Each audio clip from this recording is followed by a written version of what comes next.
doing everything they can. Mr Chair. I call the Honourable Member Kimawal Jeet Bakshi.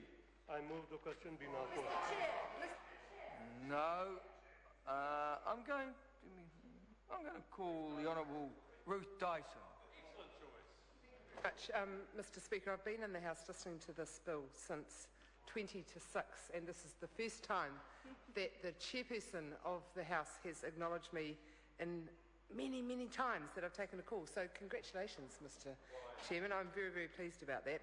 I want to talk first of all about the fact that this is the biggest change that we have had in the way that our conservation estate is considered, the way our conservation values are respected, and the way that our Minister of Conservation is regarded as an advocate since the introduction of the Conservation Act in 1987. It is the biggest leap backwards in the conservation space that could be taken, and the whole of Parliament should be ashamed that this bill is going through.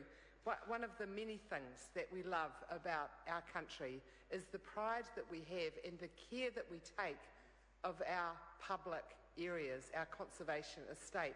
We feel a moral responsibility, if not a legal responsibility, to ensuring that those precious areas are protected for future generations, to be able to share with the same passion and love that our generation has for them.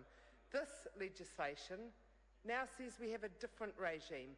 We have to somehow balance those values, and they're more than policies, they're more than laws, they are human values, those values of our conservation estate against how much money we can make out of them. And actually, we, in the most generous sense, because it's actually not we as a nation that generally makes money out of the exploitation of our conservation estate, it's generally overseas interests. Leaving that aside, I don't think that it is a matter of weighing up our conservation values with making money. Actually, some things are too precious to sell, and our conservation estate is one of them. We have moved in this legislation the advocacy role of the Minister of Conservation about as far down to the back of the bus as you can get. The Minister of Energy is now running the show, and that is a tragedy. I held out quite a lot of hope when the Honourable Dr Nick Smith was given the conservation portfolio, because I know that he has a passion for conservation values.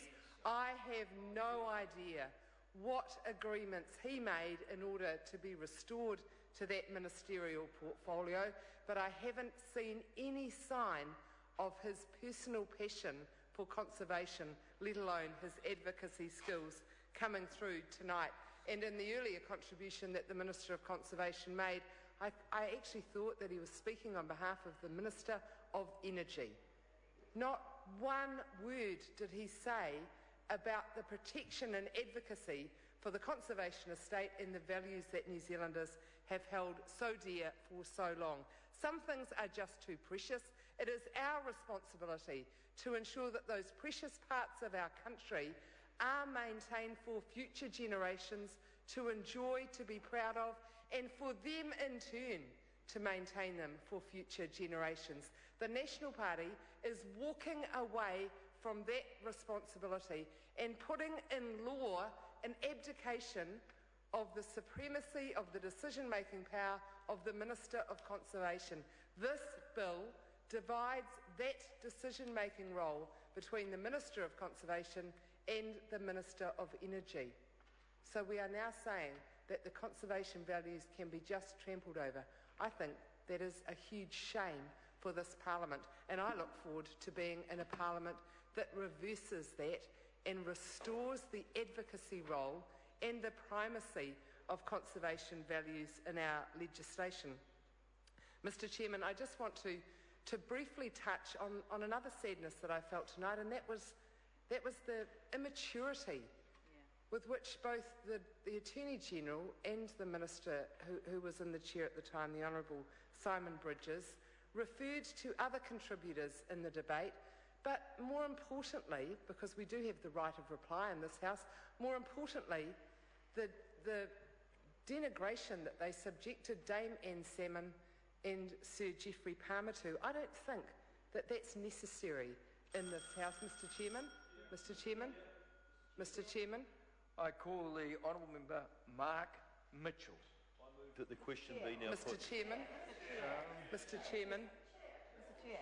Mr. Chairman. I call the